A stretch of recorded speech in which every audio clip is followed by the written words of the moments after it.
Good evening everyone. तो आज हम इस सेशन में आज के डेट के 19 जून 2025 के इम्पॉर्टेंट एडिटोरियल को डिस्कस करने वाले हैं। तो जैसे आप स्क्रीन पर देख पा रहे हैं, Israel Iran stand of a war long in the making. तो ये आपके जीएस पेपर 2, जीएस पेपर 3 ऐसे और इंटरव्यू प्रिपरेशन के लिए कैसे इम्पॉर्टेंट है, आइए समझते हैं। तो ये एडिटोरियल बेसिकली बताता है कि जो मिलिट्री कॉन्फ्लिक्ट है इज़राइल और ईरान के बीच, वो एक सडन इवेंट नहीं है, बल्कि सालों से चलता हुआ बहुत सारे वॉर्स, बहुत सारे रीजनल डिफरेंसेस, सेक्टोरल डिवाइड्स और जियोपॉलिटिकल शिफ्ट्स का नतीजा है, जो कि अभी हम इज़राइल और ईरान के बीच में एक और कॉन्फ्लिक्ट देख पा रहे हैं। तो before moving ahead with the current issues, we will discuss some facts about both of these countries. तो जैसे कि आप जानते हैं, ईरान एक मुस्लिम मेजॉरिटी कंट्री है, जिसमें 90 to 95% शिया मुस्लिम्स रहते हैं। तो ये ऑफिशियल रिलीजन है वहाँ की, और बाकी कुछ सुन्नी मुस्लिम्स भी रहते हैं पेरिफेरल रीजन्स में, जिनका नाम आप यहाँ पे देख सकते हैं, कुर्दिस्तान एट्सेट्रा। टोटल पॉपुलेशन यहाँ की 89 मिलियन के आसपास है, और यहाँ पे 88.1 मिलियन के आसपास मुस्लिम्स मेजॉरिटी में, और माइनॉरिटीज़ में जो हैं वो लगभग 1 मिलियन के आसपास हैं, वो ज्यूज़, क्रिश्चियंस और एट्सेट्रा। शिया इस्लाम के बारे में अगर हम जाने, तो यहाँ की ऑफिशियल रिलीजन जो है स्टेट की, वो शिया मेजॉरिटी कंट्री है ईरान। और ये 1979 में इस्लामिक रिवॉल्यूशन जो आया, तो उस यहाँ पे जो मोनार्की थी उसको रिप्लेस कर दिया उस रिवॉल्यूशन ने, और यहाँ पे एक शिया थियोक्रेसी की इस्टेब्लिशमेंट हुई अंडर आयतुल्ला खोमेनी। इसके बाद हम जाने तो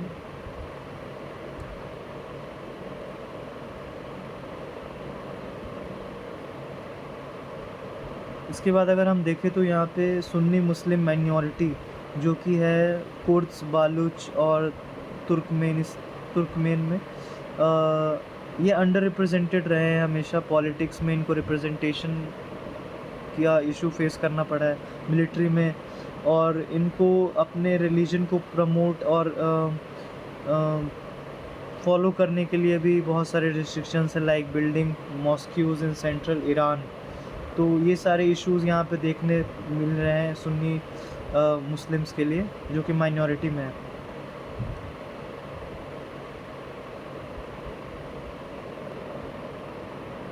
अब हम कुछ बेसिक फैक्ट्स इज़राइल के बारे में डिस्कस कर लेते हैं।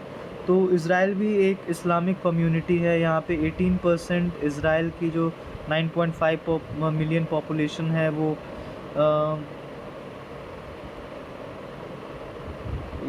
1.7 million populations Muslims in 2025, nearly all are Sunni Muslims. तो सुन्नी मुस्लिम्स की पॉपुलेशन यहाँ पे आप देखने को मिलती है। Muslim citizens of Israel are ethically Arab and mostly Palestinian by origin. तो मुस्लिम सिटीजन्स जो इज़राइल में हैं यहाँ पे, वो एथनिकली अरब हैं और मोस्टली पैलेस्टीनियन है बाय ओरिजिन। अब हम यहाँ पे रिलीजियस राइट्स, लीगल फ्रेमवर्क की बात करते हैं। तो जैसे कि आप देख पा रहे हैं, Islam is not a state religion, क्योंकि Israel is a Jewish state, but Muslim enjoy full citizenship rights. Islamic personal law, marriage, divorce, inheritance is administered by Sharia courts. Arabic is an official language alongside Hebrew. Religious institutions की बात करें तो Sharia courts are part of the judiciary under Ministry of Justice and Waqf. Islamic endowments manages religious sites. Al-Aqsa Mosque in East Jerusalem is one of Islam's holiest sites, but under Jordanian Israeli administrative agreement. अब हम बात करें तो यहाँ पे Muslims in Israel with citizenship जो अलग हैं वेस्ट बैंक पैलेस्टीनियन से, और गाज़ा मुस्लिम से, जो कि हमास रूल के अंदर है। Those in the occupied territories lack voting rights in Israel, face greater restrictions. Israel Iran, अब हम यहाँ पे बात करते हैं इज़राइल और ईरान के हिस्टोरिकल बैकग्राउंड के बारे में। एक ब्रीफ डिस्कशन होगा ये। इसराइल और ईरान के ब्रीफ हिस्टोरिकल बैकग्राउंड की बात करें तो हम इनके बीच में फ्रेंडली टाइज़ 1948 से 1979 के बीच में देखने को मिलता है।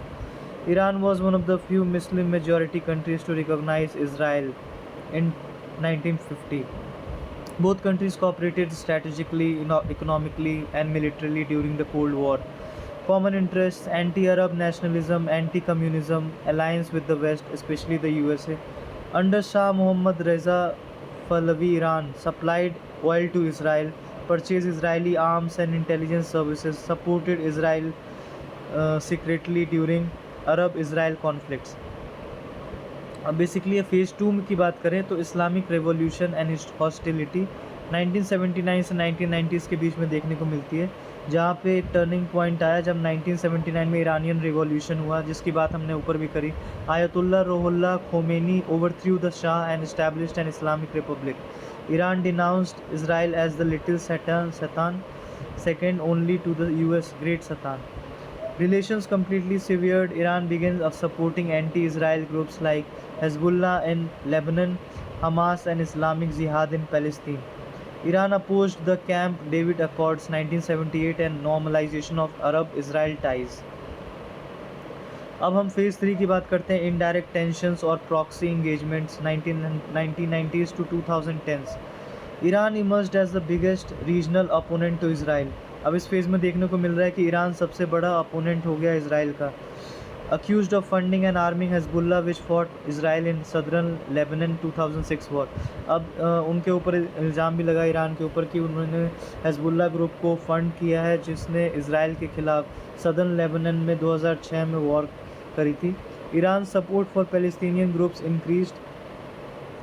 Israel in turn lobbied internationally to isolate Iran, especially over its nuclear program, ballistic missiles, anti-Zionist rhetoric. अब कुछ इंसिडेंट्स जो देखने को मिलते हैं, इसराइल के कोवर्ट साइबर अटैक्स, जो स्टक्सनेट वायरस जिसने ईरान के न्यूक्लियर फैसिलिटी को टारगेट किया था 2010 में, alleged assassinations of Iranian nuclear scientists by Israel, joint operations with the US to spy on Iranian activities. तो ये सारे कुछ इंसिडेंट्स हैं जो इसराइल के द्वारा लिए गए ईरान के ख़िलाफ़। अब हम फेज़ 4 की बात करें तो डीपनिंग रीजनल राइवलरी जो आज तक हमें देखने को मिल रही है, जो 2010 से आज तक 2025 तक देखने को मिल रही है, जहाँ पे ये कॉन्फ्लिक्ट एक्सकलेट हुआ है डिफरेंट लेवल्स पे। अब जैसे कि आप देख सकते हैं, Iran's military involvement in Syria and expansion of influence through Shiite militias raised Israeli alarm. Israel began airstrikes inside Syria and Iraq targeting Iranian bases. Israeli strikes killed Qasem Soleimani aides and key Hezbollah leaders. Iran vowed retaliation but often used asymmetric warfare or regional escalation. अब हम Abraham accords की बात करते हैं 2020 के। अरब states like UAE and Bahrain normalized ties with Israel, which isolated Iran further. Iran warned Arab-Israel ties were part of US-Israeli plan to dominate West Asia. अब 2022 और 2025 के कुछ डेवलपमेंट्स की बात करें तो जो टेंशन्स इंक्रीज़ हुई हैं ईरान के न्यूक्लियर इनरिचमेंट एक्टिविटीज़ की वजह से। इसराइली ने थ्रेट्स दिए हैं उनके स्ट्राइक्स उनके न्यूक्लियर फैसिलिटीज़ के ऊपर करने की। Pro-Iran groups like Houthis, Hamas, Hezbollah attacked Israeli interests in solidarity with Palestinians during Gaza escalations.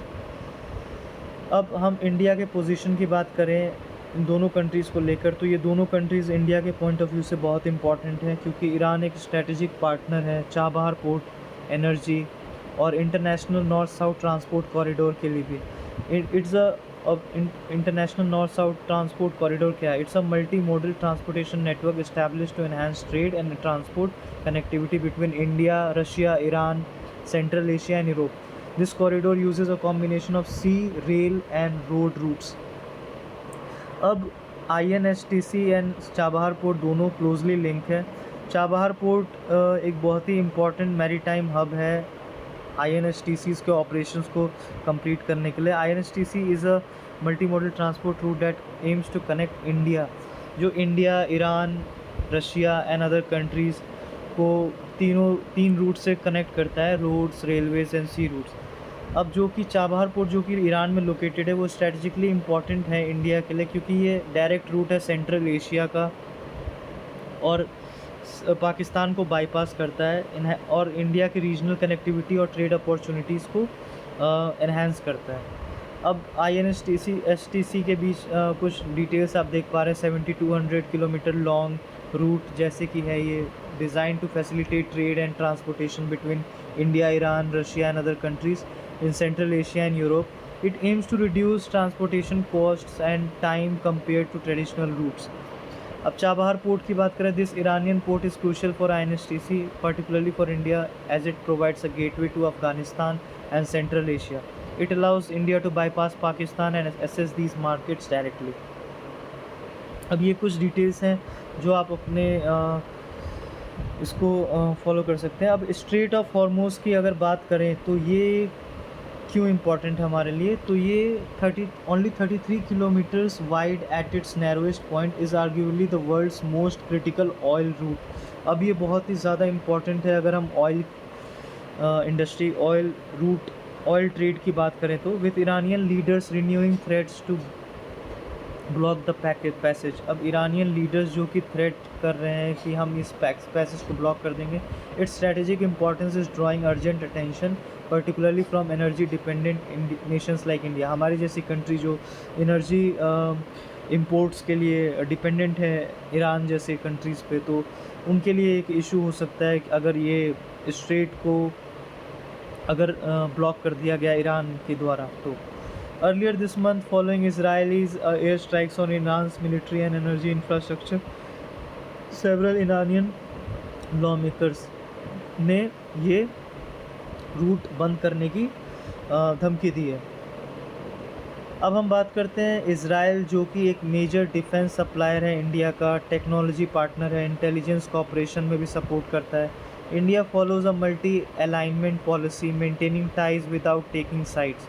तो ईरान और इज़राइल के टेंशन इंडिया के diplomatic balancing and energy security को डेफिनेटली अफेक्ट करेंगे और ये देखना बहुत इम्पॉर्टेंट होगा इंडिया कैसे इस कंडीशन को इस सिचुएशन को हैंडल करता है, कैसे दोनों कंट्रीज़ के से अपना स्ट्रैटेजिकली टाइज़ को मेंटेन रखता है और कैसे, जैसे कि आप देख पा रहे हैं यहाँ पे कंक्लूजन में, Israel Iran relationship has transformed from cooperation to confrontation over the last 70+ years.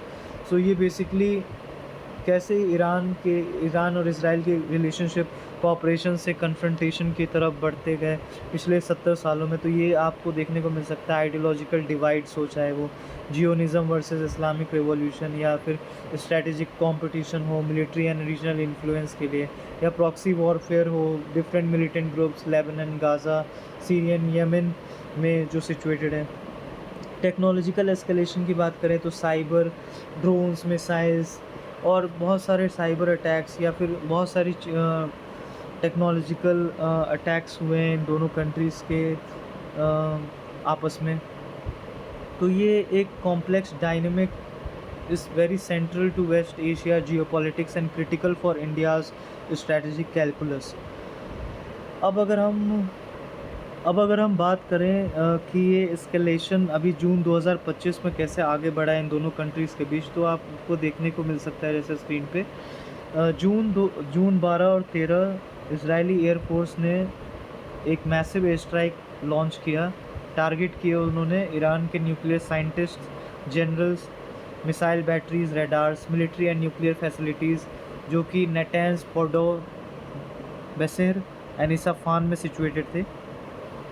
अब हिस्टोरिकल रेड लाइन जो इस कंट्री जो क्रॉस हुई है इस एयर स्ट्राइक के बाद, nuclear facilities has historically been avoided in conventional warfare due to the fear of global nuclear escalation. Israel's air strike has now violated this strategic nuclear taboo by attacking Iran's deep underground uranium enrichment centres. अब ये जो एक nuclear taboo था जो अभी तक violet नहीं हुआ था, उसने इज़राइल के स्ट्राइक ने उस चीज़ को वायलेट कर दिया है और ईरान के deep underground uranium enrichment centre को टारगेट किया है डायरेक्टली, जो फोर्डो फैसिलिटी में जैसे को देखने को मिल सकता है आपको। अब इससे हम हमारे सिलेबस में कैसे इम्पोर्टेंट है, तो की इश्यूज़ जो रेज़ हुए हैं जैसे कि जीएस पेपर 2 और जीएस पेपर 3 में collapse of strategic deterrence norms, the editorial argues that we are witnessing the erosion of long standing nuclear deterrence norms. जो अभी तक न्यूक्लियर डेटरेंस नॉर्म्स थे वो अभी वॉयलेट हुए हैं इसराइल के एयर स्ट्राइक के बाद। अब इसका रिटेलिएटरी जैसे आंसर ईरान ने भी दिया उनके अंदाज में। A preemptive strike doctrine is being re-legitimized by Israel's action, endangering regional and global security. Iran's advancing capabilities. Iran was reportedly just days away from assembling 10 nuclear bombs. This capability triggered what Israel termed a preemptive strike. Facilities like Fordo are fortified under mountains and concrete, indicating serious strategic escalation. अब strategic weapons और जो systems use हुए हैं, US made B-2 bombers with GBU-57 MOPs, massive ordnance penetrators were used, bunker busters capable of penetrating thick underground bunkers, demonstrates the use of cutting edge technology and the involvement of US strategic hardware even if not officially endorsed. अब जो weapons और systems use हुए हैं वो आप देखने को मिल सकता है, उसकी कुछ इन्फॉर्मेशन जो यूएस के बने हुए हैं। अब यूएस के डायरेक्ट इन्वॉल्वमेंट में तो इसमें नहीं है, लेकिन फिर भी यहाँ पे यूएस की चीज़ें यूज़ करी जा रही हैं इस वॉर को अलग अलग लेवल पे एस्केलेट करने के लिए। अब ईरान का इस रिटेलिएटरी अटैक क्या होगा वो हम देख सकते हैं इस स्क्रीन पे, जो ईरान ने किया है already. A new strategic calculus, Iran's retaliatory posture. Iran responded with missile strikes, cyber disruptions and proxy escalations in Yemen, Gaza and Lebanon. उन्होंने अपने बहुत सारे लेवल पे इस चीज़ को रिटेलिएट किया है, इस एक्शन को पूरी तरह से जवाब देने की कोशिश करी है ईरान ने। Houthis, Hezbollah and Hamas became more active post Israel. जो हाउतीज़ ग्रुप है, हिजबुल्लाह ग्रुप है, हमास ग्रुप है, जो एंटी इजराइल ग्रुप्स हैं वो पूरी तरह से एक्टिव हो गए इस इजराइल के स्ट्राइक के बाद और पूरी तरह से तैयार हैं वो वॉर के लिए। Strategic significance of Iran's resilience. अब जैसे कि आपको देखने को मिल सकता है, Iran did not cross nuclear use thresholds, instead opted for asymmetric non nuclear retaliation. It sent a message: Iran will bleed Israel through multi-pronged regional attacks, not full-scale nuclear response. अब Iran ने Israel को एक clear message दिया है कि Iran पूरी तरह से न्यूक्लियर अटैक नहीं करने वाला है, बल्कि वो रीजनल अटैक्स करेगा, अलग अलग रीजन पे अलग अलग टाइम पे अटैक करेगा। और जैसे बोलते नहीं है तड़पा तड़पा कर किसी को परेशान करना, तो वो वाली चीज़ यहाँ देखने को मिल सकती है। अब इस चीज़ का इम्प्लीकेशन इंडिया पे क्या होगा, तो हम जीएस पेपर 2 और जीएस पेपर 3 दोनों के पॉइंट ऑफ व्यू से अगर देखें तो इंडिया की कंसर्न क्या है। इंडिया की कंसर्न देखने एनर्जी सिक्योरिटी की अगर बात करें तो 80% जो इंडिया की क्रूड पासेस हैं थ्रू स्ट्रेट ऑफ हॉर्मुज़, जिसकी बात हमने ऊपर करी है। Any disruption will spike prices and inflation. Maritime security, regional war may affect shipping routes from Gulf of Oman to India's western ports. Diaspora, millions of Indian workers जो gulf states में है उनकी लाइफ रिस्क पे है और आगे भी जब तक ये वो इशू चलता रहेगा तब तक रहेगी। Diplomatic relations, India must balance close ties with Israel.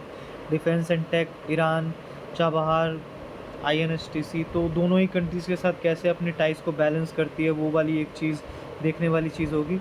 और global nuclear non proliferation order जो है वो editorial wants that Israel air strike में encourage other nations to pursue nuclearisation as self defence. तो इजराइल का जो ये एयर स्ट्राइक है वो दूसरे नेशंस को भी ऐसे एक्शंस लेने के लिए मतलब इनकरेज कर सकता है। और प्रीएम्प्टिव डॉक्ट्रिन्स जो हैं वो वॉलेटाइल रीजन्स में मतलब उनकी वॉलेटिलिटी और बढ़ गई है और ये वीकन करता है एफर्ट्स जो कि non proliferation of nuclear weapons जो NPT ट्रीटी के अंडर थी वो उन चीज़ों को वीक करता है। और तो आप GS paper 2 international relations, Middle East conflicts, India strategic autonomy, West Asia policy, GS paper 3 security, nuclear doctrine, deterrence theory, missile capabilities, and GS paper 3 energy oil imports via Strait of Hormuz, essay paper IR plus ethics in a nuclear. अब ऐसे आप लिख सकते हैं IR plus ethics से related एक essay का topic आ सकता है। In a nuclear world piece is always under construction. और इंटरव्यू में भी ये करंट अफेयर्स के रूप में ज़रूर पूछा जाएगा कि strategic balance in West Asia क्या है, इंडिया का मल्टी अलाइनमेंट क्या हो सकता है। और ये कुछ मेंस के क्वेश्चन है जो आप प्रैक्टिस कर सकते हैं। अब हमारे कुछ की टेक अवेज क्या है इस इवेंट से। तो strategic president broken, Israel's direct strike on nuclear facilities violets global nuclear restraint traditions. अब जो इसराइल के डायरेक्ट स्ट्राइक हैं ईरान के न्यूक्लियर फैसिलिटीज़ पे, वो ग्लोबली न्यूक्लियर रिस्ट्रेंट ट्रेडिशंस जो ग्लोबली एनपीटी की ट्रीटी थी, नॉन प्रोलिफरेशन ट्रीटी, और जो एक न्यूक्लियर फैसिलिटीज़ को वायलेट करता है, और ये अदर कंट्रीज़ को भी अफेक्ट करेगा और ग्लोबली एक बहुत ह्यूज चेंज देखने को हमें मिल सकता है आने वाले दिनों में। ईरान के asymmetric deterrence retaliated without escalating to nuclear use, signalling strong strategic depth. अब ईरान ने डायरेक्टली न्यूक्लियर यूज़ का सहारा नहीं लिया है। उन्होंने बताया कि हम स्ट्रैटेजिकली बहुत स्ट्रॉन्ग हैं और हम रीजनली आपको कमज़ोर करेंगे। तो ये थ्रेट कैसे है ग्लोबल नॉर्म्स के लिए। This sets a dangerous president for future nuclear aspirants and regional conflicts. अब इंडिया का स्ट्रेटजिक बैलेंस इम्पॉर्टेंट है कि वो कैसे टाइज़ को मेंटेन करता है इस सिचुएशन में दोनों नेशंस के साथ, without favouring one particular nation. अब secure energy routes, protect diaspora, possibly engage in back channel diplomacy. कुछ इम्पॉर्टेंट टॉपिक्स ऐसे के लिए आप देख सकते हैं यहाँ पे। गाइस आप यहाँ पे कुछ चेक कर सकते हैं, कुछ इम्पॉर्टेंट जियोपॉलिटिकल टर्म्स हैं जो मैंने यहाँ मेंशन किए हैं। इजराइल एयरफोर्स, ईरान के न्यूक्लियर साइंटिस्ट के बारे में, मिसाइल बैटरीज़ क्या होती हैं, रेडार्स क्या है, military installations, nuclear facilities, red line क्या है जो कि targeting nuclear facilities was historically red line जो कि इज़राइल ने अपने स्ट्राइक से क्रॉस करी है। सिटीज़ कौन सी हैं ईरान की जहाँ पे न्यूक्लियर इंफ्रास्ट्रक्चर हैं जो कि उनका नाम मेंशन है। अब स्ट्रेटजिक और मिलिट्री इंपॉर्टेंट टर्म्स क्या हैं। Uranium investment facility, preemptive strike का क्या मतलब है, military action that taken to neutralise a threat before it materialises, often controversial under international law. अब स्ट्रेटजिक डेटरेंस क्या है, the idea of preventing enemy aggression by the threat of massive retaliation especially with nuclear weapons. अब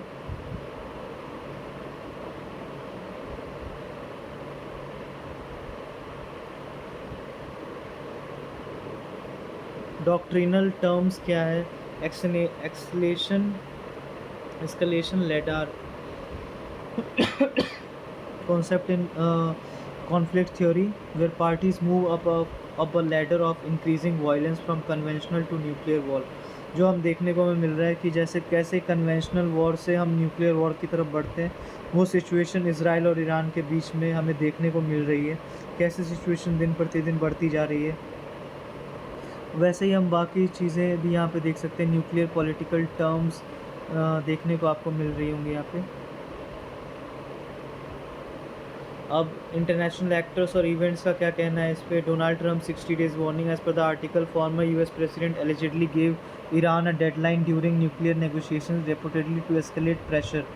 हाउथीज Yemen based Syria Shia rebel group aligned with Iran involve in regional proxy conflicts. Hezbollah, ये सारे groups Hamas जो Iran के favour में काम करते हैं और एंटी इसराइल ग्रुप्स हैं ये सारे। यहाँ पे आपको और भी कुछ की टर्म्स देखने को मिल सकती है।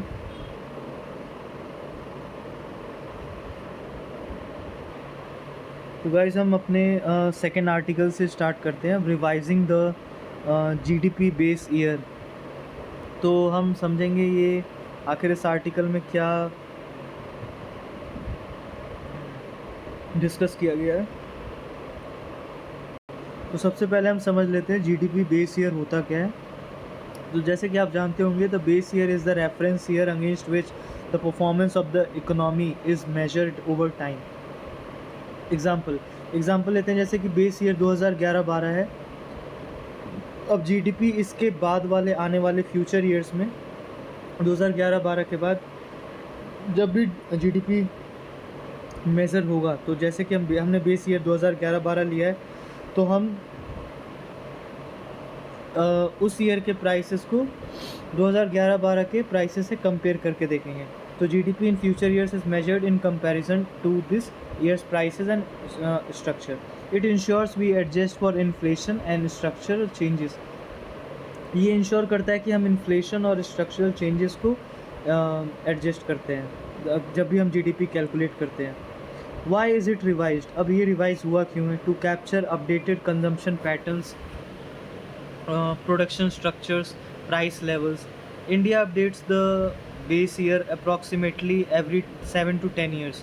करंट बेस ईयर जो अभी हमारा बेस ईयर है वो 2011-12 का है। जैसे कि आपको पता है 2011 के बाद हमारा सेंसस भी नहीं हुआ था। तो आप कमेंट में लिख सकते हैं कि अगला सेंसस हमारा कब होने वाला है। और बीच में जो सेंसस हमारा 2021 में होने वाला था वो क्यों नहीं हुआ था, तो आप कमेंट में ये चीज़ मेंशन कर सकते हैं। अब जो न्यू बेस ईयर है बीइंग वर्कड ऑन वाज, अब न्यू बेस ईयर जो हम लेने वाले हैं 2022 और 23 में लेने वाले हैं, 2022 और 23 का लेने वाले हैं। और ये रिलीज़ शेड्यूल करी गई है बेस ईयर की फरवरी 27, 2026 के लिए। अब कुछ की पॉइंट्स आर्टिकल से हमें देखने को क्या मिलते हैं कि why base year revision matters. It reflects the latest economic realities. It includes new data sources, example GST, digital economy, changing sectoral contributions, example telecom, fintech, revised price indices, CPI, consumer price inflation, consumer price index या inflation, फिर index industrial production, फिर IIP के बारे में आप देख सकते हैं। Impact of revision, sector weights in GDP change. जैसे कि आप देख सकते हैं यहाँ पे एग्रीकल्चर का वेट 17.9% टू 18.4%, मतलब सेक्टर के वेट्स चेंज हो जाते हैं। सेक्टर के वेट्स चेंज होते हैं हर साल जीडीपी में। जैसे कि कोई सेक्टर अच्छा परफॉर्म करता है, जैसे एग्रीकल्चर सेक्टर अगर कम हो रहा है, सर्विसेज सेक्टर में ग्रोथ ज़्यादा देखने को मिल रही है, तो ये सारी चीज़ें। Services, real estate and financial services Shaw increases. Agriculture sector मतलब फॉल हो रहा है, और सर्विसेज सेक्टर और जो हमारे अपकमिंग सन राइजिंग सेक्टर्स हैं वो इंक्रीज़ कर रहे हैं उनका शेयर जीडीपी में। नॉमिनल जीडीपी फिगर्स में change. 2011-12 series showed higher growth than 2004-5 in some years. In 2012-13 GDP growth was revised downwards. अब हम यहाँ पे हिस्टोरिकल टाइमलाइन जैसे देख सकते हैं जीडीपी बेस ईयर्स के, और वो कब इंट्रोड्यूस हुए थे। जैसे 1948-49 जो 1942 में रिलीज़ हुआ, वैसे ही 1960-61 अगस्त 1977 में 67 में इंट्रोड्यूस हुआ। वैसे ही 2022-23 का जो बेस ईयर है वो हम इंट्रोड्यूस करेंगे फरवरी 2026 में। तो हम कुछ टेक्निकल टर्म्स को यहाँ पे समझ लेते हैं। जीडीपी जैसे आप जानते हैं total final goods and services की वैल्यू होती है जो कंट्रीज़ के बॉर्डर्स के अंदर प्रोड्यूस होती है एक ईयर में, एक साल के अंदर। अब बेस ईयर जैसे कि हमने ऊपर भी बात करी है, to is a benchmark to compare real economic activity and inflation. Nominal GDP calculated using current market prices, और उसमें इन्फ्लेशन एडजस्ट नहीं होता है। रियल जीडीपी जिसमें इन्फ्लेशन हम एडजस्ट करते हैं from the base year, reflects actual growth. इसमें एक्चुअल ग्रोथ हमें पता चलती है जो कि महंगाई एडजस्ट करने के बाद हमारी आती है। Final goods and services consumed by end users not used in further production, only these are counted in GDP. जो final goods and services, final जैसे आपने इकोनॉमिक्स में पढ़ा होगा, जो फाइनल गुड्स एंड सर्विसेज जो कंज्यूमर फाइनली एंड करते हैं और जो किसी प्रोड्यूसर के द्वारा इंटरमीडिएट गुड्स की तरह यूज़ नहीं किया जा सकता है, बस हम उसी को फाइनल गुड जीडीपी में कैलकुलेट काउंट करते हैं। इंटरमीडिएट गुड्स जो इनपुट्स की तरह यूज़ होते हैं फाइनल गुड्स के प्रोडक्शन में, और इनको जीडीपी के कैलकुलेशन से एक्सक्लूड किया जाता है क्योंकि डबल काउंटिंग ना हो इसकी वजह से। कंज्यूमर प्राइस इंडेक्स जैसे हम समझते हैं measures retail inflation based on prices of a fixed basket of consumer goods. और बेसिकली रिटेल इन्फ्लेशन को मेजर करना, कैसे रिटेलर के रिटेल लेवल पे हम कैसे प्राइसेस को मेजर करते हैं, इन्फ्लेशन को कैसे मेजर करते हैं, एक फिक्स्ड बास्केट चूज़ करके जो जिसमें हम कंज्यूमर गुड्स को इंक्लूड करेंगे, जो भी मतलब नेसेसरी बॉडी होती है जब सीपीआई कैलकुलेट करती है तो ऐसा काम करते हैं वो। Index of industrial production measures the change in industrial output and manufacturing performance. जैसे कि हमने ऊपर भी बात करी है आईआईपी की, तो वो इंडस्ट्रियल आउटपुट और मैन्युफैक्चरिंग परफॉर्मेंस में क्या इम्प्रूव चेंज है उसको मेजर करता है। अब मॉस्पी की बात करें तो Ministry of Statistics and Programme Implementation, government ministry responsible for data collection, GDP calculation, surveys etcetera. National Income Committee established in 1949 under PC Mahalanobis to standardize national income estimates। PLFS के बारे में आपने सुना होगा, Periodic Labour Force Survey measure करती है employment unemployment data quarterly, जो कि 2017-18 में स्टार्ट हुआ था। NSSO National Sample Survey Office collected socio-economic data via sample surveys, merged into NSO in 2019। NSO National Statistical Office umbrella body under MOSPI managing data collection and GDP estimates। Service sector के बारे में आपको पता है, trade, banking, communication, real estate, education, ये सारी चीज़ें आती हैं इसके अंडर। स्ट्रक्चरल चेंज की बात करें तो long term transformation in sectoral composition of the economy, shift from agriculture to services. कैसे हम इंडिपेंडेंस के टाइम पे एग्रीकल्चर पे ज़्यादा डिपेंडेंट थे और कैसे आज हम सर्विस सेक्टर में अच्छा परफॉर्म कर रहे हैं और एग्रीकल्चर से हम सर्विसेज सेक्टर की ओर बढ़ रहे हैं, तो मॉडर्नाइजेशन की ओर हम बढ़ रहे हैं। वैल्यू एडिशन की बात करें तो increase in value of a product at each stage of production. तो कैसे हम जब जीडीपी कैलकुलेट करते हैं तो हम वैल्यू ऐड करते हैं हर सेक्टर में जो हमारी वैल्यू ऐड हुई है उसकी। डबल काउंटिंग जो कि हम मिस्टेक कमिट कर सकते हैं अगर हम इंटरमीडिएट गुड्स को और फाइनल गुड्स दोनों को अगर हम इंक्लूड कर लेते हैं, क्योंकि फाइनल गुड्स में ऑलरेडी इंटरमीडिएट गुड्स की वैल्यू इंक्लूडेड होती है, तो हमें ये चीज़ ध्यान रखना पड़ता है जीडीपी कैलकुलेट करते टाइम। अब हम चैलेंजेस कुछ देख लेते हैं जीडीपी एस्टिमेशन में। Informal sector dominance in India makes GDP calculation difficult to measure accurately, क्योंकि इनफॉर्मल सेक्टर इंडिया में बहुत ज़्यादा है। यहाँ पे बहुत सारे लोगों की इनकम जो इनफॉर्मल सेक्टर में आती है वो चैनलाइज नहीं हो पाती है, वो प्रॉपरली हम मैनेज नहीं, प्रॉपरली उनका कोई रिकॉर्ड नहीं होता है, तो उसकी वजह से हम जीडीपी एक्यूरेटली कलेक्ट मेजर नहीं कर सकते। डेटा की डिले की वजह से आउटडेटेड सर्वेज जो सेक्टोरल वेट्स को स्क्यू करते हैं, मतलब उनको सेक्टोरल वेट्स हमें प्रॉपर पता नहीं चल सकता कि किस सेक्टर का कितना वेट है, तो हम वहाँ पे हमारी थोड़ी से चैलेंजेस फेस करने को मिलते हैं। Employment data from PLFS and consumption data from consumer expenditure survey often lag और फेस क्वालिटी इश्यूज़। अब जो एम्प्लॉयमेंट डेटा हमें PLFS से मिलता है और कंजम्पशन डेटा जो है कंज्यूमर एक्सपेंडिचर सर्वे से मिलता है, उनके बीच में बहुत सारे डिफरेंसेस देखने को मिलते हैं, जिसकी वजह से भी डिफ़िकल्टीज़ होती हैं जीडीपी कैलकुलेशन में। अब सेक्टर क्लासिफिकेशन इश्यूज़ क्या है, फास्ट ग्रोइंग डिजिटल और गिग इकोनॉमी सेगमेंट्स में भी अंडर रिप्रेजेंटेड। अब जो फास्ट ग्रोइंग डिजिटल और गिग इकोनॉमी है, जो सेगमेंट्स हैं वो अंडर रिप्रेजेंटेड हैं हमारे अभी जीडीपी कैलकुलेशन में, तो वो सारी चीज़ें। अब यहाँ पे कुछ मेंस के क्वेश्चन है जो आप ट्राई कर सकते हैं। अब हम अगर कंक्लूजन में बात करें तो base year revision is a technical but critical step to ensure GDP reflects true economic activity. It is a tool for better fiscal planning, inflation targeting and policy formulation. As India moves to 2022-23 base year, expect updates in index of industrial production, consumer price index, GDP methodology using digital economy, GST data and PLFS service. तो दोस्तों हम अपने अगले editorial की तरफ बढ़ते हैं, जिसका नाम है resetting the India US partnership in uncertain times by professor Amitabh Mattoo. ये आपके GS पेपर 2 और GS पेपर 3 के लिए इम्पॉर्टेंट है। अब जैसे कि हम बैकग्राउंड एनालिसिस करते हैं इंडिया और यूएसए रिलेशंस, इंडिया और यूएसए के रिलेशंस का, तो India US relations have evolved from Cold War suspicion to strategic partnership, specially after the 2000s। कैसे इंडिया और यूएसए के रिलेशंस इवॉल्व किए हैं कोल्ड वॉर के सस्पिशन के बाद, कोल्ड वॉर के बाद सीधे एक स्ट्रेटेजिक पार्टनरशिप, जब जो कि हमें 2000s के बाद बहुत ज़्यादा देखने को मिलता है।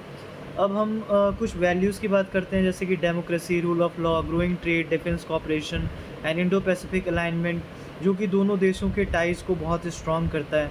अब हम कुछ रीसेंट डेवलपमेंट्स की बात करें, जो ट्रम्प के रिमार्क्स हैं, पाकिस्तान को फेवरेटिज्म करना, immigration visa issues and tech transfer concerns have created friction, और बहुत सारी इश्यूज़ जैसे कि रेसिप्रोकल टैरिफ्स और ये सारी चीज़ें, तो हम इस आर्टिकल में डिस्कस करते हैं। तो basically drift in the relationship, not a breakdown but a perceptible drift, weakening trust, increasing frustration, diverging expectations, reason mismatch between India's long-term layered strategic culture and US transactional short-term goals। अब ये मतलब drift क्यों हो रहा है relationship में, क्योंकि US के शॉर्ट टर्म गोल्स और इंडिया के लॉन्ग टर्म गोल्स के बीच में डिफरेंसेस क्रिएट हो रही हैं। जैसे कि ट्रम्प अभी रिसेंट, जैसे जब से प्रेसिडेंट बने हैं डोनाल्ड ट्रम्प, तो उनके बाद से बहुत मतलब इंडिया और यूएसए हमेशा मतलब एक डिफरेंसेस बनती रहती है, और एक मतलब अलग अलग चीज़ें सुनने को मिल रही है। मतलब कभी रेसिप्रोकल टैरिफ की बात हो, या पाकिस्तान को यूएसए द्वारा फेवरेटिज्म करने की बात हो, तो ये सारी चीज़ें। अब हम बेसिकली कुछ की टर्म्स के बारे में पहले समझ लेते हैं। तो स्ट्रेटेजिक पार्टनरशिप जो आप देखने को मिल सकता है, क्या होता है, long term cooperation between nations on defence, diplomacy, economics and technology without a formal alliance. CENTCOM क्या है, US Central Command, US military covering West Asia and Central Asia, it views influence US policy in the region. Counter terrorism क्या होता है, strategies and operations aimed at preventing and responding to terrorism. Hyphenation clubbing India and Pakistan together as equals in US foreign policy, a Cold War legacy that India opposes. मतलब India oppose करता है, कैसे India US के foreign policy के according India और पाकिस्तान दोनों को equals मानता आ रहा है यूएसए, जो कि एक कोल्ड वॉर लेगेसी है, कोल्ड वॉर के टाइम से चलती आ रही है। Operation Sindoor hypothetically or symbolic representation of joint India-US operations or coordination used to suggest operational convergence. Musharraf doctrine refers to policies of ex-Pakistan Pervez Musharraf, including his Kargil war role and US alignment post 9/11। तो basically ये जो सारे की terms है वो इस article में use किए गए हैं, तो मैंने इसलिए आपको यहाँ पे इंक्लूड कर दिया है ताकि आपको ये समझने में दिक्कत ना हो। इंडो पैसिफिक जियोपॉलिटिकल कॉन्सेप्ट, जो कि इंडियन ओशियन से Pacific includes Asia, ASEAN, Japan, Australia and US. Immigration policy की बात हुई है, H1B visa, US work visa for skilled professional, crucial for Indian IT workers. कैसे ट्रम्प बोल रहे हैं कि जो इमिग्रेंट्स यहाँ पे आते हैं पढ़ने के लिए, उनकी वजह से हमारी कंट्री में जो लोग हैं उनको डिफ़िकल्टीज़ होती है, कैसे उनके ग्रोथ पे प्रभाव पड़ता है। तो ये सारी चीज़ें हैं। तो geo economics, strategic use of economic tools like trade, investment, sanctions to influence traditional international relations. Strategic clarity versus ambiguity clarity, open declared alliances, US model, ambiguity, India's preference to retain flexibility. Quadrilateral Security Dialogue, जो कि India, USA, Japan और Australia Quad के partners हैं, to ensure affect Indo Pacific stability. Great power delusions की बात करें, India's perceived over confidence in its strategic status without commensurate hard power capabilities. अब India की जो ओवर कॉन्फिडेंस एक लेवल पे तो हम नहीं बोल सकते, लेकिन इस आर्टिकल में यूज़ की गई है स्ट्रेटजिकली स्टेटस जो है हमारा, जबकि हमारे पास हार्ड पावर उतनी नहीं है जो कि यूएसए के पास है। Technological sovereignty, ability to develop and control critical technologies, semiconductors, AI without dependency on foreign powers. Strategic autonomy, India's doctrine of independent decision making in foreign policy, avoiding formal military alliances. Diaspora diplomacy, use of overseas Indian community to further policy goals. Deep state term used to describe powerful military terms, intelligence networks within Pakistan that shape foreign policy. अब हम बात करते हैं article की। तो article में basically क्या, जैसे कि हमने रिलेशनशिप ड्रिफ्ट की बात करी जो यूएसए और इंडिया के बीच में अभी चल रही है कुछ दिनों से, जो कि यूएसए के शॉर्ट टर्म गोल्स और इंडिया के लॉन्ग टर्म गोल्स के बीच एक मिसमैच क्रिएट कर रही है। सेंटकॉम की हमने बात करी, chief praised Pakistan anti terror rule angered India. कैसे सेंटकॉम के चीफ के ने पाकिस्तान के एंटी टेरर रूल को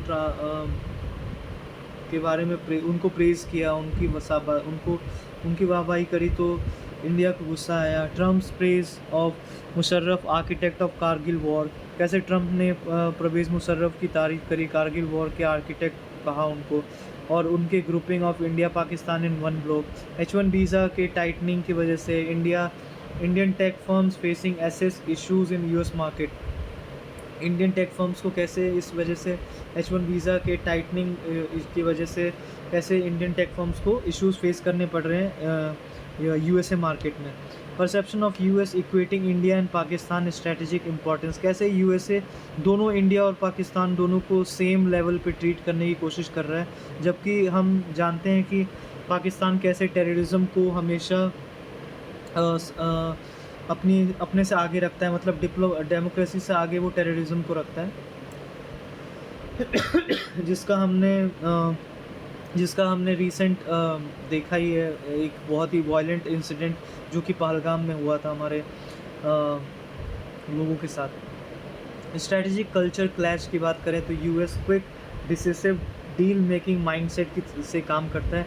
इंडिया सोच समझकर लेयर्ड सिविलाइजेशनल अप्रोच से अपने स्टेप्स को आगे रखता है। इंडिया की रिलक्टेंस उसके military alliances unlike US preference for clarity and decisiveness causes misalignment.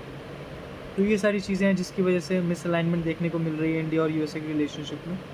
तो हम ऑथर के कुछ कोर आर्ग्यूमेंट्स की बात करें जो इस एडिटोरियल में हुई है, तो India needs a reset with clarity. India must clearly articulate what it expects from the USA specially on technology transfer, market access, immigration, regional security.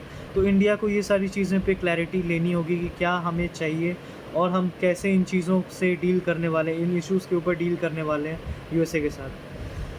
तो USA needs to move beyond Cold War playbook, must avoid old mindset of seeing India Pakistan as interchangeable. तो USA को ये एक mindset बदलनी होगी कि जैसे वो कोल्ड वॉर्स के टाइम से एक सेम चीज़ फॉलो करता हुआ आ रहा है कि वो इंडिया और पाकिस्तान दोनों को इंटरचेंजेबल मानता है, तो ये चीज़ें चेंज करनी पड़ेंगी। Understand India's for strategic autonomy not alliance सबसिर्वियंस।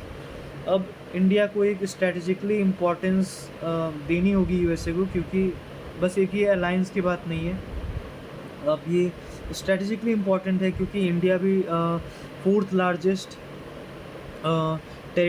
Largest economy हो चुका है जापान को उसने, और धीरे धीरे वो थर्ड लार्जेस्ट इकनॉमी भी बनने वाला है। तो यूएसए को अब ये सारी चीज़ें भी समझनी पड़ेंगी और इंडिया और पाकिस्तान दोनों को अलग अलग लेवल पे ट्रीट करना होगा। अब economic reform is the key. India must become a reliable production base with modern infrastructure, ease of doing business, labour and land reforms. अब इंडिया को एक रिलायबल प्रोडक्शन बेस बनना होगा मॉडर्न इंफ्रास्ट्रक्चर में, ईज़ ऑफ डूइंग बिजनेस में और labour और land reforms में। अब ये यूपीएससी सिलेबस में आपके GS paper 2 India US relations, strategic autonomy, Indo Pacific strategy, diaspora diplomacy, economic reforms GS paper 3 में, टेक्नोलॉजिकल सोवरेनिटी, जियो इकोनॉमिक्स। ऐसे पेपर में आपके India's foreign policy strategy in a multipolar world, और ये कुछ क्वेश्चंस हैं मेंस के जो आप प्रैक्टिस कर सकते हैं। अब कुछ टेक अवेज जो हमारे इस न्यूज़ से मिलते हैं हमें, the opportunity to shape a 21st century democratic tech led alliance is real but fragile. India must be clear about red lines and expectations especially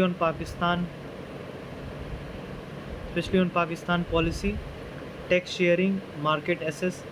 US must understand that India values strategic flexibility and relationship cannot rest on symbolic gestures alone. USA को ये समझना होगा कि India strategically flexibility को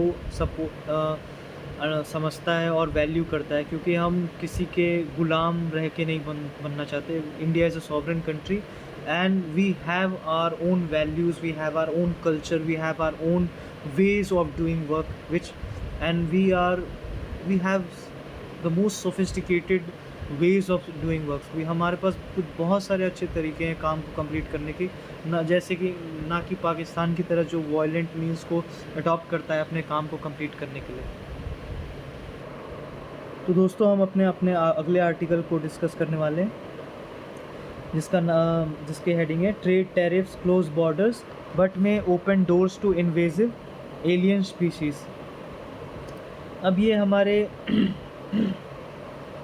science GS paper 3 के लिए बहुत important हो जाता है. तो this article explores an under discussed issue, how changing trade patterns and weak quarantine protocols increase the risk of invasive alien species entering new ecosystems, causing economic, environmental and public health crisis. It argues that while nations focus on tariffs and trade diplomacy, they often neglect biosecurity, allowing invasive alien species to infiltrate undetected via cargo, ballast water, ornamental pet trade and plant material.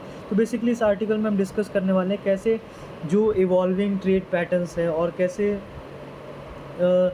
जो week quarantine protocols हैं वो हमारे risk को increase करते हैं.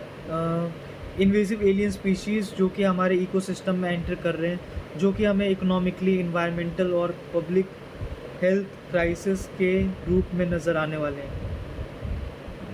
अब इस article के की पॉइंट्स डिस्कस करने से पहले हम की कॉन्सेप्ट्स और टर्म्स को जो इस आर्टिकल में डिस्कस हुआ उनको समझ लेते हैं. इन्वेजिव एलियन स्पीशीज़ क्या होती है?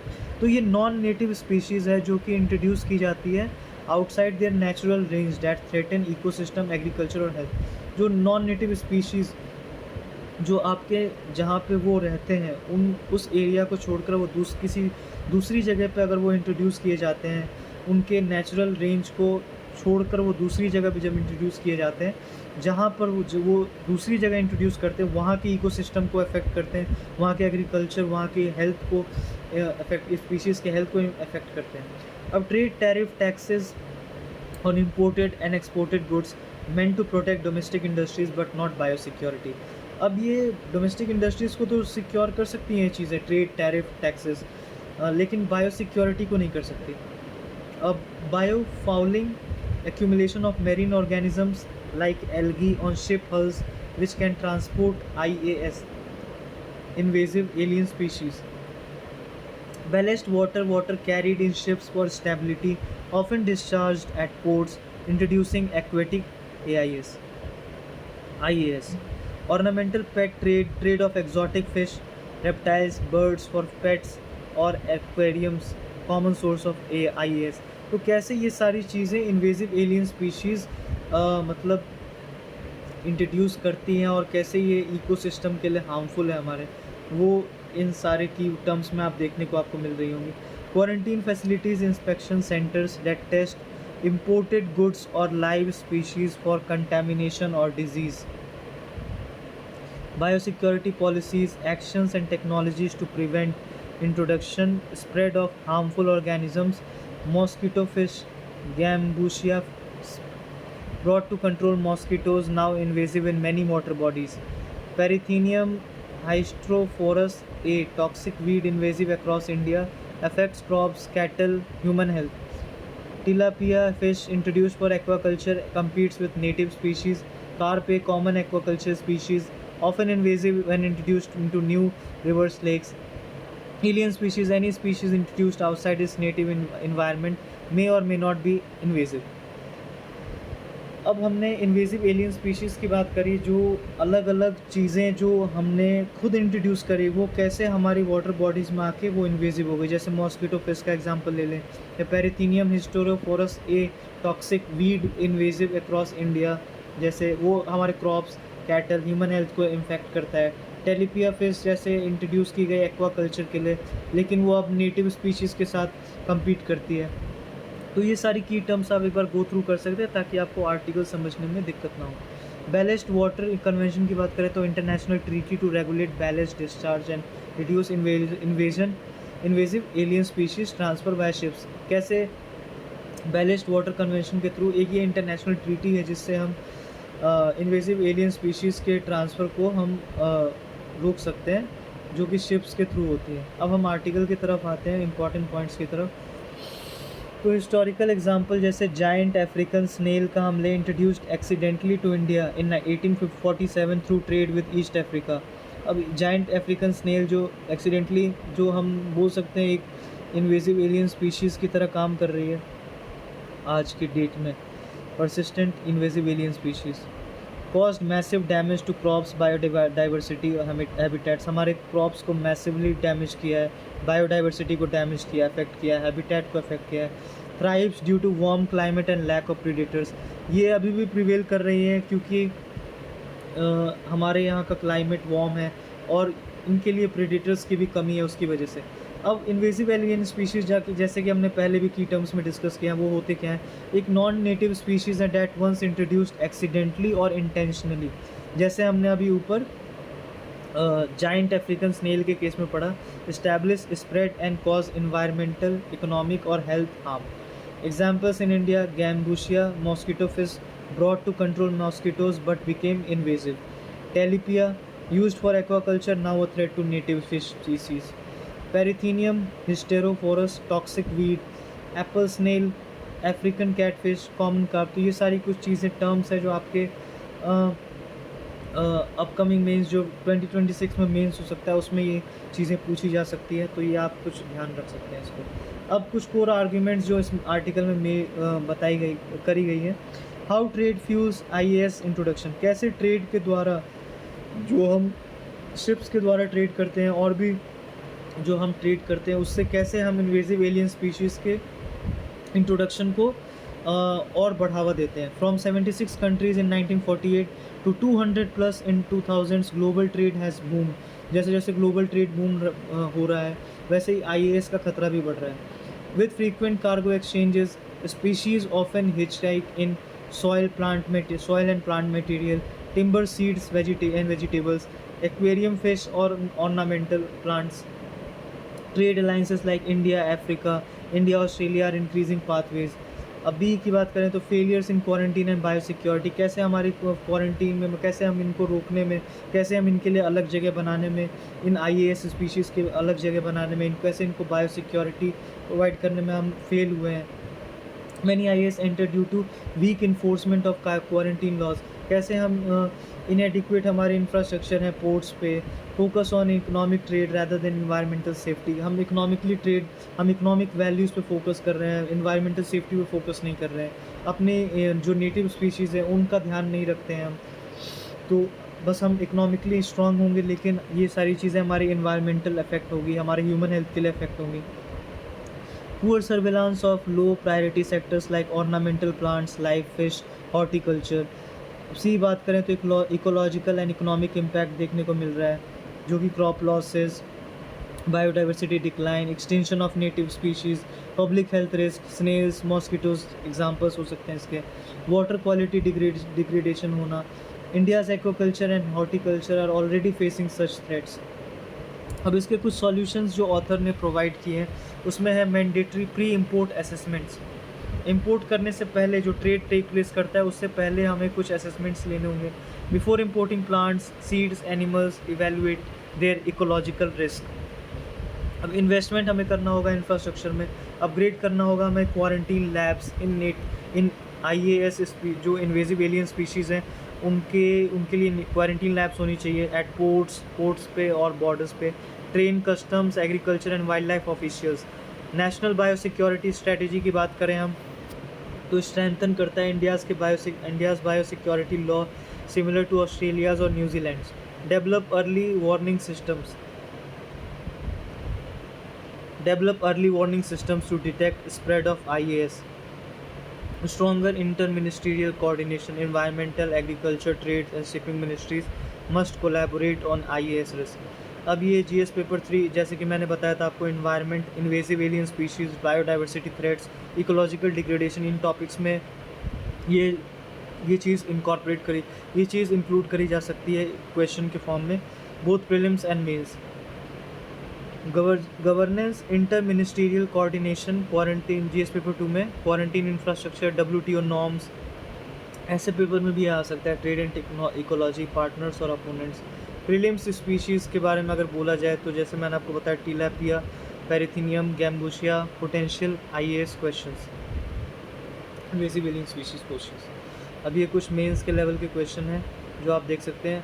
कंक्लूजन में बोलना चाहूँगा, this the article offers a timely reminder, globalisation and biodiversity conservation are deeply linked. Globalisation, जो हम ट्रेड कर रहे हैं, जो ग्लोबलाइजेशन हो रही है, हमारी इकोनॉमी दूसरे वर्ल्ड इकोनॉमी से इंटीग्रेट कर रही है, वो सारी चीज़ें इंपॉर्टेंट है, लेकिन बायोडाइवर्सिटी कंजर्वेशन भी इम्पॉर्टेंट है। दोनों चीज़ें इंटरलिंक्ड हैं। हम ट्रेड के लिए, इकोनॉमिक वैल्यू, इकोनॉमिकली सस्टेनेबल होने के लिए, इकोनॉमिक वैल्यूज़ अचीव करने के लिए हम ये नहीं कर सकते कि अपनी बायोडाइवर्सिटी को एक्सप्लॉइट होने दें या फिर अपनी बायोडाइवर्सिटी को ध्यान न दें। While India pursues new trade alliances, it must also secure its ecological borders, not just economic ones. Biosecurity must be treated as national security. अब दोस्तों, हम अपना न्यू आर्टिकल जो डिस्कस करने वाले हैं उसका नाम है Ahmedabad Air India AI 171 tragedy grounds Dreamliner hopes exposes global safety crisis. अब ये हमारे आर्टिकल इम्पॉर्टेंट है गवर्नेंस के पॉइंट ऑफ व्यू से, GS paper 2 policy, GS paper 2 GS paper 3 economy. अब what happened in the Air India AI 171 incident, जैसे कि हम जानते हैं अभी रिसेंटली अहमदाबाद में एक बहुत ही डेडली एक एयरप्लेन क्रैश हुआ था जिसमें बहुत सारे लोगों की जान चली गई। तो ये सारे इंसिडेंट्स हमें बहुत सारी चीज़ें सोचने को मजबूर करते हैं। तो हम इस आर्टिकल में कुछ चीज़ें डिस्कस करने वाले हैं कॉम्प्रिहेंसिवली। तो let's begin. A major aviation accident occurred in Ahmedabad involving Air India AI 171, a Boeing 787 Dreamliner aircraft. तो ये एयरक्राफ्ट की जो वहाँ पे एक्सीडेंट में इन्वॉल्व थी। The crash resulted in 142 deaths and possibly 20 more fatalities at the hospital due to trauma. तो बहुत सारे निर्दोष लोगों की जान गई है, बहुत सारे लोगों की इस दुर्घटना में मौत हो गई। तो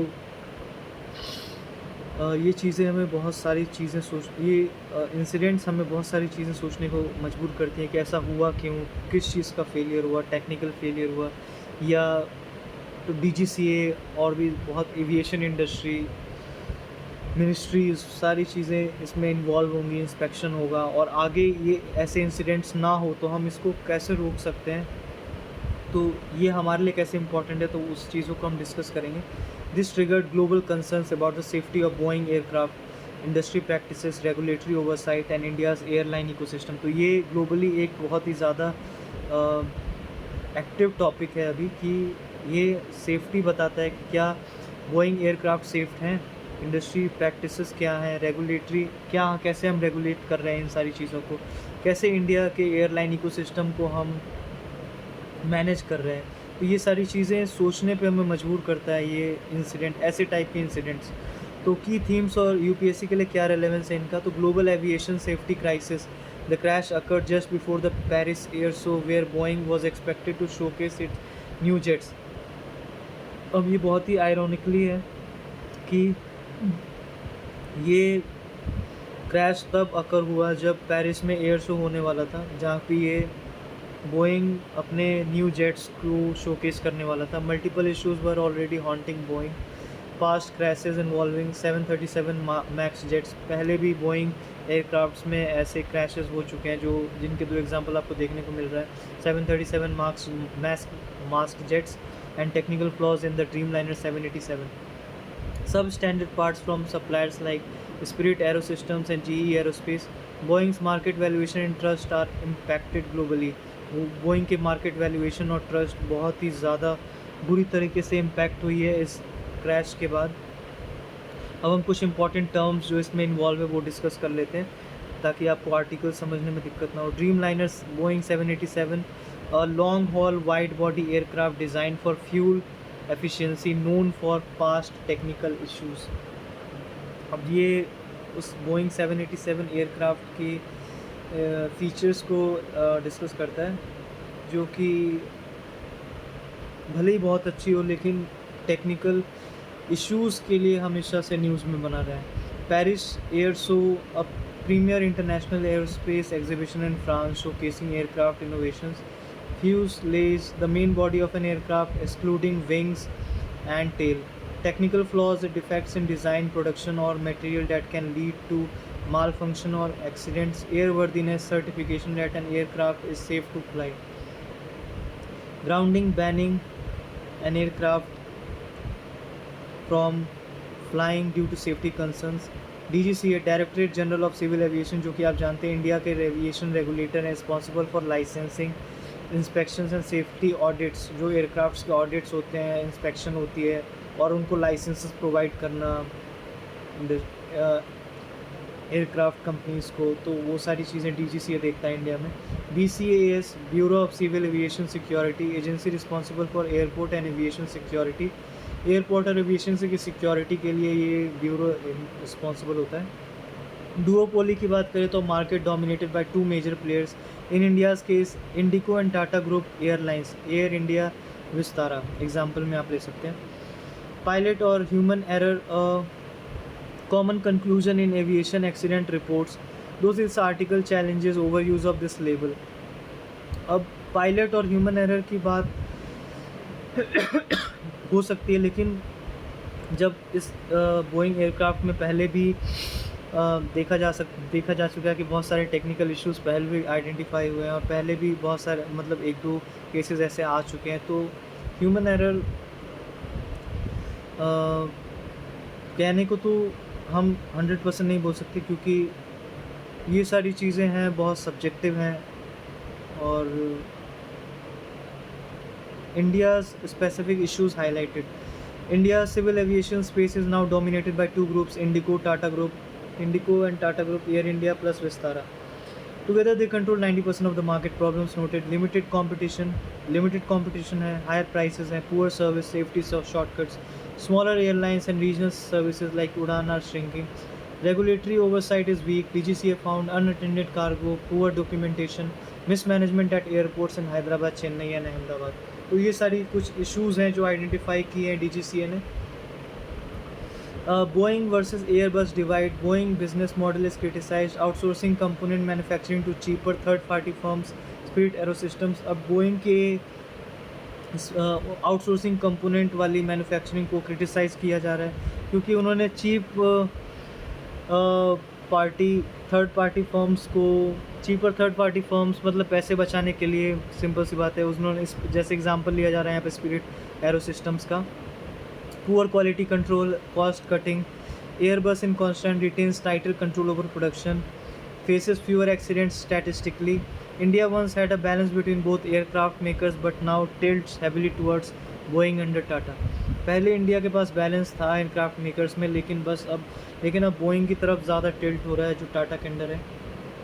अब ये टॉपिक आपके लिए रेलेवेंट है, क्योंकि ये GS paper 2 governance regulatory failure को दिखाता है, DGCA BCAS पब्लिक सेफ्टी को दिखाता है, कॉर्पोरेट अकाउंटेबिलिटी को दिखाता है, GS 3 इकोनॉमी में इम्पैक्ट जो एविएशन सेक्टर पे बहुत ज़्यादा हो सकता है, इस पर पब्लिक इन्वेस्टमेंट पे, डुओपोली कंसर्न्स पे, GS paper 3 science and tech, aircraft technology, safety auditing, crash investigation mechanisms, ऐसे ethics, public policy, corporate responsibility versus profit, role of state in protecting life. अब कॉजेज़ क्या है, कॉजेज़ ऑफ सेफ्टी क्राइसिस, हम कैसे अभी इन चीज़ों के कॉजेज़ क्या हैं जो सेफ्टी क्राइसिस के हैं। कॉर्पोरेट मिसगवर्नेंस जो हमने देखने को मिल रहा है बोइंग के केस में, prioritise share holder profits over technical integrity, paid $1.1 billion to avoid prosecution.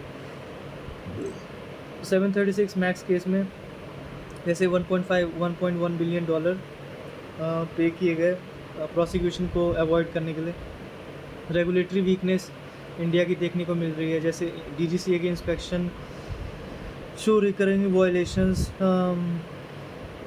airports penalized for ignoring basic safety protocols, monopoly duopoly market, reduced competition among airlines, less incentive to improve service or safety, narrative of pilot blame,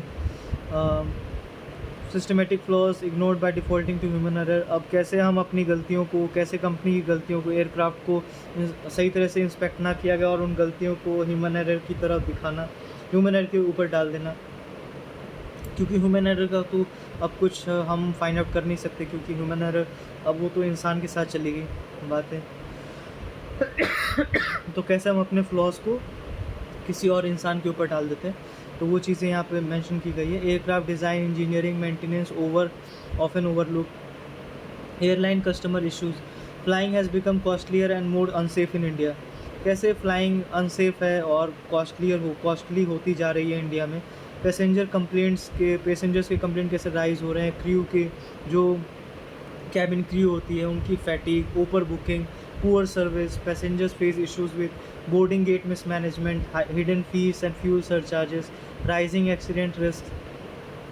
तो ये सारे issues हैं कुछ जो customer face highlight करते रहते हैं। अब कुछ मेंस के क्वेश्चन है जो आप प्रैक्टिस कर सकते हैं यहाँ पे। Regulatory capture in aviation has led to compromise safety and service standards. Examine the role of DGCA and suggest reforms. Infrastructure and economy, with increasing privatization in India's agriculture sector, how can we ensure safety, service and affordability for passengers? तो ये कुछ questions आप attempt कर सकते हैं। Profit without accountability is the biggest risk in public infrastructure. अब कुछ reforms जो सजेस्ट कर रही है आर्टिकल, वो है independent safety board like USA, जैसे USA में NTSB के में है। Stricter DGCA inspection with real-time monitoring, whistleblower protection within aviation companies, more public and private investments in safety infrastructure, transparent reporting of crashes and near misses। ये कुछ suggestions हैं जो इस आर्टिकल में मेंशन है। अब कंक्लूजन हम दे सकते हैं, the AI 7171 crash is not just a tragedy but a wake up call. ये एक वेकअप कॉल है, एक ट्रेजिडी ही नहीं, बस एक वेकअप कॉल है जो बताता है कि ग्लोबल और नेशनल वीकनेसेस क्या है एयरक्राफ्ट मैन्युफैक्चरिंग में, एयरलाइन ओनरशिप स्ट्रक्चर में क्या लूप होल्स हैं, सेफ्टी ओवरसाइट को कैसे ओवरलुक किया जा रहा है, मतलब उनके ऊपर ध्यान नहीं दिया जा रहा है, पैसेंजर्स की कंसर्न्स को एड्रेस नहीं किया जा रहा है। तो पुअर इंफ्रास्ट्रक्चर, बहुत सारे इश्यूज़ हैं जो हमने इस आर्टिकल में डिस्कस किए हैं। तो India must balance growth in aviation with passenger safety, transparency and global accountability standards. तो दोस्तों इसी के साथ हम इस सेशन को एंड करते हैं। और बेसिकली जो आपको अगर कुछ इम्प्रूवमेंट आपको चाहिए इसमें, या मैंने कुछ मतलब कम एक्सप्लेन किया हो या कुछ आपको और एक्सप्लेन करना है, तो आप कमेंट सेक्शन में मेंशन कर सकते हैं इन चीज़ों को, और मैं उन चीज़ों पर काम करने की कोशिश करूँगा। तो ये हमारा पहला सेशन था न्यूज़ एनालिसिस का। आज का मंथन सेशन पहला था हमारा, जिसमें हमने 19 जून के कुछ इम्पॉर्टेंट न्यूज़पेपर एडिटोरियल्स को डिस्कस किए हैं, जो ना द हिंदू और इंडियन एक्सप्रेस के अलावा और भी बहुत सारे न्यूज़पेपर से लिए गए हैं। तो ऐसे ही और भी सेशन आएंगे आपके डेली बेसिस पे। तो ये अभी पहला ही सेशन था 19 जून के एडिटोरियल का। मैं ऐसे और भी इम्पॉर्टेंट सेशंस लाऊंगा। तो तब तक के लिए गुड बाय, एंड चैनल को सब्सक्राइब करिए, वीडियो को लाइक करिए और अपने दोस्तों के साथ शेयर करिए, और अपने पॉइंट ऑफ व्यूज़ क्या हैं नोट्स बनाइए। अगर आपको इस सेशन की PDF चाहिए तो मुझे बताइए कमेंट्स में, और मैं शेयर करूँगा आपको। बहुत ही जल्द मैं एक टेलीग्राम चैनल बनाऊँगा, उस पर मैं सारी PDF शेयर करूँगा। वहाँ से आप डाउनलोड करके और न्यूज़ आर्टिकल्स भी ले सकते हैं और एडिटोरियल्स भी ले सकते हैं, और वहाँ से ये लेक्चर के नोट्स, मतलब सेशन के नोट्स भी आप ले सकते हैं। तो थैंक यू, बाय।